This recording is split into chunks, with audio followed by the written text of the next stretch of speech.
The show begins in 1968 on a live TV discussion set where two epidemiologists discuss the possibilities of a pandemic. Dr. Newman thinks a fungal pandemic is more of a threat to humankind rather than a viral one. As an example, he talks about a species of fungi that infects ants, floods their brain with hallucinogens, and ultimately enslaves them. Dr. Newman then states that if the world were to get warmer, fungi could evolve to affect the human population in billions. The discussion ends in a somber tone as the epidemiologist points out that there is no cure for a fungal pandemic. The story then jumps to 2003, where we meet a teenager, Sarah Miller, in Texas. Sarah wakes up for the day and then makes sure her father, Joel Miller, gets up, too. As it is his birthday, Sarah prepares breakfast for the both of them. It is evident that Joel has little time for his daughter, or himself. Soon, Joel's brother, Tommy, joins the duo for breakfast. The two brothers are builders and often work late into the night, promising his daughter to be home by 9. Joel asks her to get ready for school. Before the trio can leave for the day, Sarah goes to her father's bedroom and grabs his broken watch along with a few dollars. She then promises their neighbors to visit after school. As the Miller family drives away, we learn that Tommy is a U.S. Army veteran who served in Iraq during Operation Desert Storm. After school, Sarah heads to a local repair shop to fix her dad's favorite watch as a birthday present. At the store, the shopkeeper's wife frantically comes in and begins shouting at her husband. She wants to close the store several hours before the working day ends. Thankfully, the repairman gives Sarah the watch before his wife pushes her out. As her father is still out on his construction job, Sarah goes over to spend some time with her neighbors, the Adlers. They are a middle-aged couple who live with a sickly older woman, Connie. While Sarah browses their DVD collection with her back to Connie, the elderly woman weirdly twitches. For some reason, the Adler's dog, Mercy, doesn't stop growling at the wheelchair-bound woman. Sarah takes that as a sign to leave and heads back home to wait for her dad.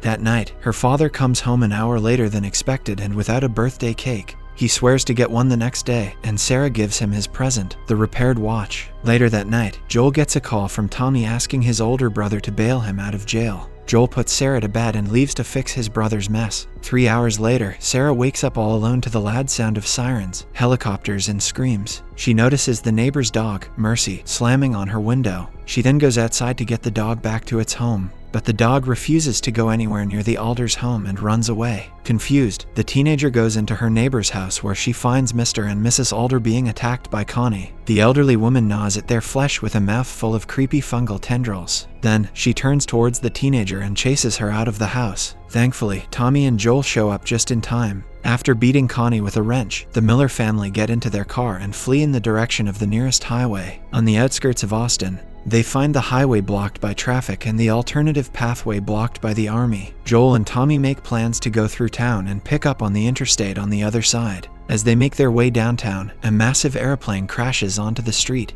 and causes their car to roll over. The two adults are fine, but Sarah hurts her ankle and can't run. Before they can compose themselves, another car comes crashing on the spot and blocks Tommy from his family. He shouts at his brother to meet him at the river, and they take their separate ways. Joel picks up his daughter and runs through the burning downtown streets, attempting to avoid the infected people. However, before they can flee, an infected man notices them while feeding on a corpse. The zombie man is surprisingly fast and chases them through the alleys and doorways. Right before the man can grab them, a nearby military officer shoots him. However, due to the lack of knowledge about how the disease spreads, the father-daughter duo is also seen as targets. The officer receives orders to kill the two, even though they show no signs of infection. Despite the duo pleading their case, the officer opens fire just as Joel jumps down a hillock. At the exact moment, Tommy arrives with his gun and shoots the officer. In the aftermath of the struggle, Sarah dies in her father's arms. We then cut to a 20-year jump and arrive in the present day in 2023. A child stumbles through a destroyed Boston, making his way to the city's quarantine zone.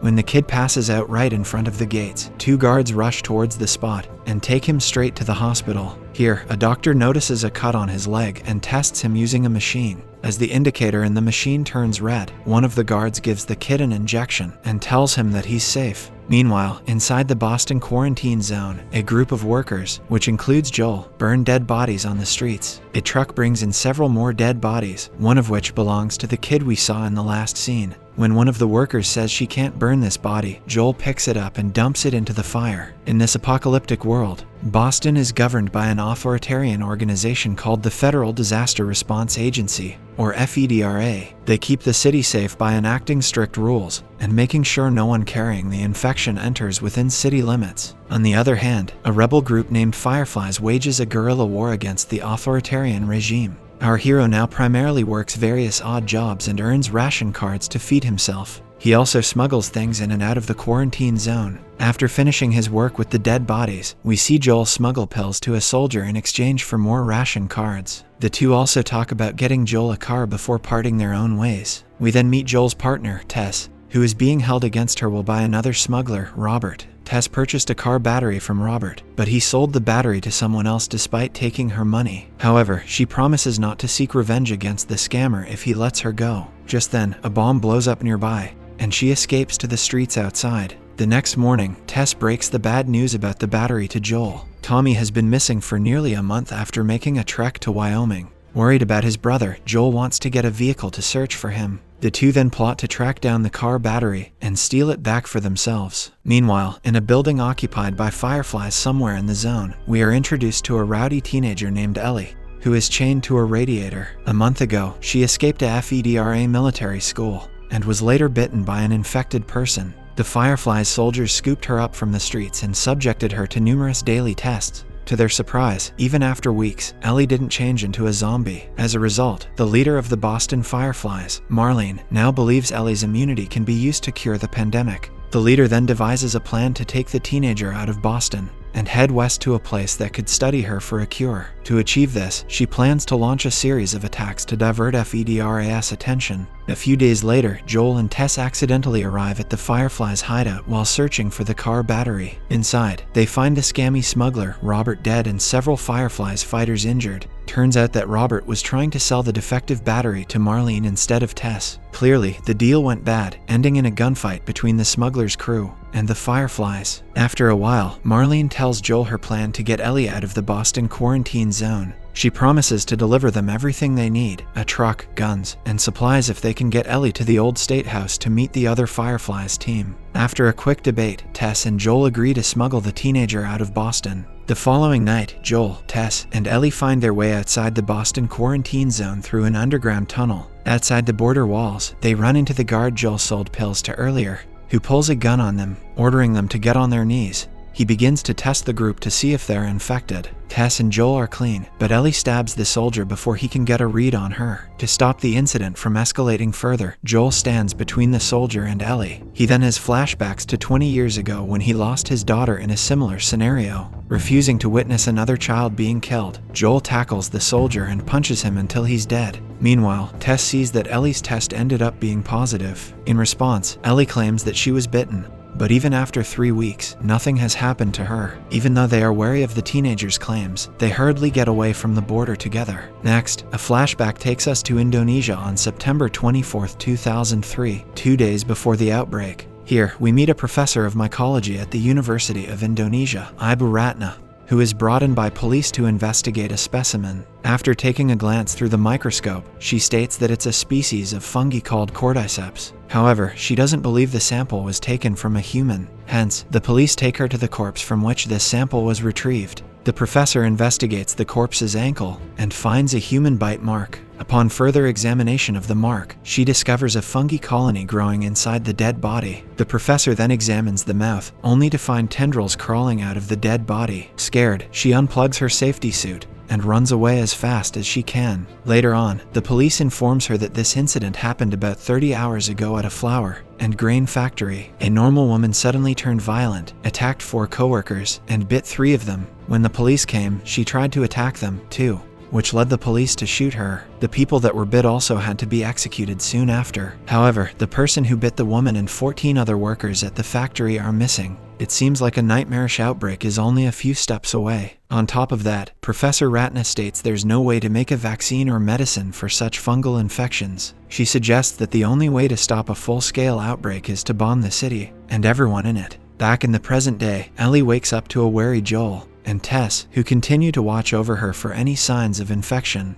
The older pair eventually get Ellie to admit she is immune to cordyceps infection. While Joel is apprehensive about the information, Tess seems hopeful that they may discover a cure for this pandemic. Soon afterwards, the trio begins their journey through the infected part of Boston to deliver the teenager to the Fireflies. Tess and Ellie have a conversation where the teenager reveals that she once snuck into a mall and got bit. Soon, they arrive at a flooded hotel with the aim of getting to the top floor for a better view of the city. After climbing 10 floors up the hotel, their path is blocked by rubble. Tess goes up to investigate while Joel and Ellie are left alone for the first time. Striking an awkward conversation, Ellie asks if it's hard to kill the infected, knowing they were once people. Joel replies that it is difficult sometimes, but this questioning stops suddenly as Tess finds her way back to the group. As they look out from the hotel's balcony, Ellie sees her first swarm of the infected at a distance. Tess mentions that the fungus grows underground and acts like a telecommunication network. If one infected finds them, then all the others nearby can find them easily. Meanwhile, they also discover that the horde blocks their planned route. Hence, they decide to make their way through a nearby museum instead. Inside the museum,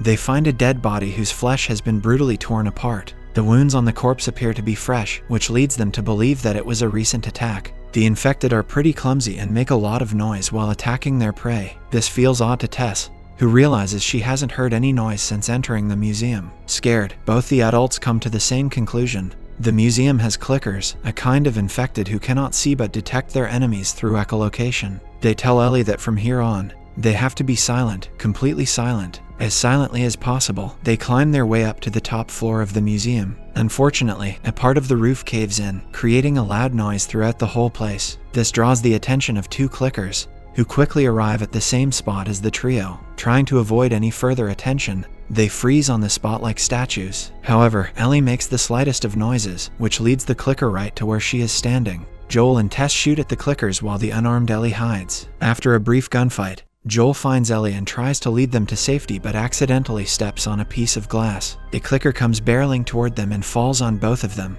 While Joel shoots the clicker, it manages to bite Ellie on her arm. The two of them finally manage to kill one clicker. As soon as they get up, the other infected jumps right at them. Fortunately, Tess sticks an axe in its head, and then Joel shoots the creature dead. Once both creatures are down, the trio regroups and checks each other for injuries. Ellie has been bit yet again and in the same spot as the old bite. Then, they climb out of a window and across the building through a makeshift wooden bridge. Soon, they arrive at the state building, which the Fireflies use as a base. Joel finds nothing but an empty truck and a body covered in blood in the compound. Inside, they see all the Fireflies fighters dead on the floor. One of the rebel fighters got sick, which led to a fight breaking out among them and ended up with everyone losing their lives. But Tess remains determined to find where the Fireflies are taking Ellie. On the other hand, Joel asks her to give up so they can travel back home. Frustrated, the woman shouts that the quarantine zone is not her home, and that her luck was bound to run out someday. This odd statement leads the teenager to realize that Tess is infected. The older woman then reveals a bite mark on her neck, which is already noticeably worse than Ellie's newer bite. However, by this time, the two adults are convinced Ellie is immune to the infection. An emotional Tess asks Joel to get the teenager to their friends, Bill and Frank's house. When Joel refuses her plans, she says this is his chance to make up for his past mistakes. She does not expand on the statement, but it is implied that she is talking about the guilt Joel feels regarding his daughter's death. Suddenly, one infected comes back to life and crawls towards them. Joel immediately shoots it in the head. However, the tendrils from the ground seep into the infected's body and alert other infected to the trio's location. Our hero looks outside, sees a swarm coming, and says they have a minute to escape. Meanwhile, Tess starts knocking canisters of gas open and spreading grenades on the ground. As Joel realizes what she's doing, Tess asks him to run away with Ellie. The rugged man drags the teenager as Tess stays behind to distract the oncoming horde. As the swarms of infected rush in, Tess attempts to flick her lighter to set them all ablaze, but they run past and she can't get her lighter to fire. However, she does draw the attention of one infected, who gets directly into her face. The tendrils coming out of his mouth enter hers while she continues to attempt to light a fire. The flame finally comes with one flick, blowing up Tess and the other infected. Outside, Joel and Ellie move on from the burning State Hall building. Joel is understandably upset as he loses one of his closest friends. On the other hand, Ellie begins to realize the true horrors of the real world outside the quarantine zone. Subscribe for more videos like this, turn on the notification, and leave 1,000 likes or 100 comments if you'd like us to continue part 2. Thank you.